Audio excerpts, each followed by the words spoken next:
Alright, today we're going to learn the flip reset, arguably one of the most staple mechanics and also the hardest mechanics and complex mechanics in Rocket League. One that can be evolved and devolved with things after the flip reset or during the flip reset. And today I'm going to teach you how to do it when you get it straight away off of the wall. So first things first, it's kind of similar to an air dribble setup in the fact of you need to be matching the speed of the ball, making sure that first touch isn't too big. And we don't back off this much as well. Because what that does, you see it creates a lot of power and too much separation. And we're not really able to get back to it efficiently, and it's way too far out. Another thing that players get wrong is that they actually tap their brake like that. What this does is actually, again, creates too much separation.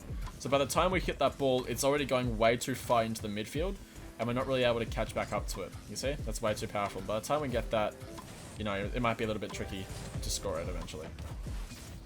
So what you want to do, you want to make sure you're matching the speed of the ball. And you just let go of the accelerator. And you see how close that ball stays? So I'm able to get that flip reset completely fine. Make sure we're matching the speed of the ball. Let go of our accelerator. And jump at the same time we get that first touch. Now, the only thing different that the air dribble setup has from a flip reset setup is that it actually incorporates a tap of the brake upon contact with the ball. So if you look in the top right, where I've got my controller overlay up here, you want to look to see my reverse, which is LT, which is what's lighting up right now. So if you want to have a look, I tap the brake right after I hit the ball, and then I jump off right after I tap the brake. What this does, it actually creates separation in the ball, which is a key element in order to achieve any flip reset, no matter what setup you go for, even if it's not the one we're showing today.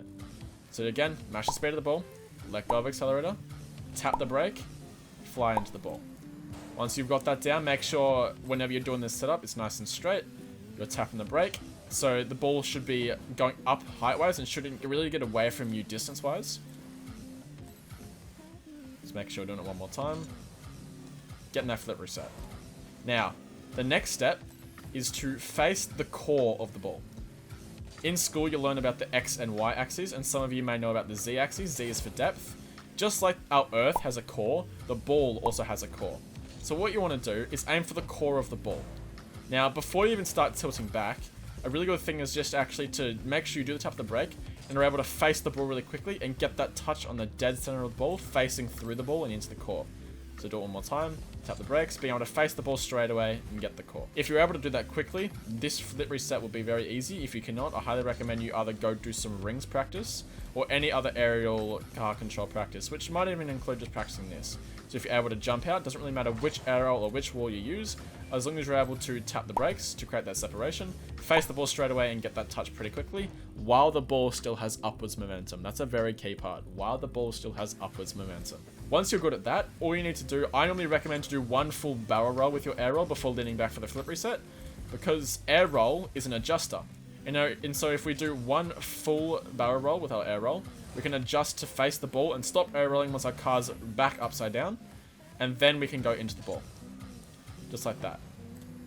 Another really important thing to add when going for the flip reset is a lot of players actually try and get the reset when the ball is already on its downward momentum and try and do two barrel rolls like that. The problem with that is, as you've just seen, my car actually gets quite far away from the ball if you get the ball when it's coming down. If you just let the ball fall in your car actually goes away from the ball, and it's quite difficult to catch back up to it. And if you do catch back up to it, it takes a lot of boost, which might not be very applicable for in-game scenarios. Which is why, what I said before, it's always good to get the flip reset when the ball still has upwards momentum. Some players might have a preferred wall. If you like to use directional air roll left, you might like to use the left wall since it takes less air roll movement to get that reset. And then obviously vice versa, if you use air roll right, you like to use the right wall. But both are still achievable on either wall.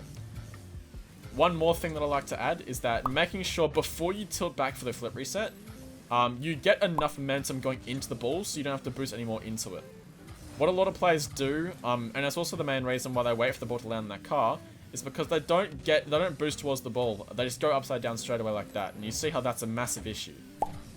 You should tilt back as late as possible. If you watch clips from freestylers who like to go for flip reset straight away, like the creative freestylers or helicopter freestylers, they normally tilt back as late as possible to make sure that they're boosting upwards into the ball, and then they tilt back late as possible, and that actually keeps it as close to their car as possible as well, just so they can follow up on whatever they want to do.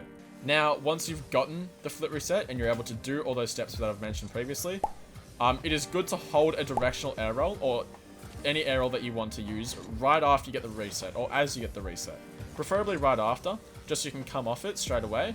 And then if you ever want to go for an edgeable, obviously all you need to do is just face normal. So let's do all the steps, aiming for the core, air roll straight away, so we're just going straight away. And then we can do whatever we want after we get that flip reset. We'll be covering reset musty and a double reset in a future video. But for now, you can even practice using it to shoot as well. But that is all the steps you need to learn for a flip reset. Just to go over all the steps again. Step 1, making sure you're matching the speed of the ball and letting go of accelerator before the ball rolls up the wall. Not backing off really wide like this. And not tapping the brake before we go up the wall either, because it needs to stay close to us. Just like that.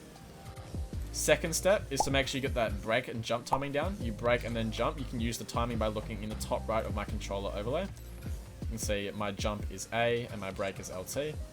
So they're not at the same time, but they're pretty similar. You brake first and then you jump after.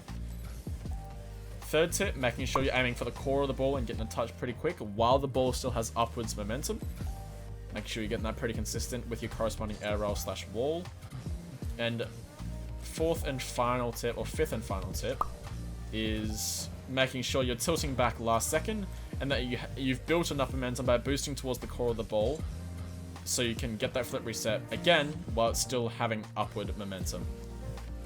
Hopefully that should provide a good insight into flip resets for Rocket League.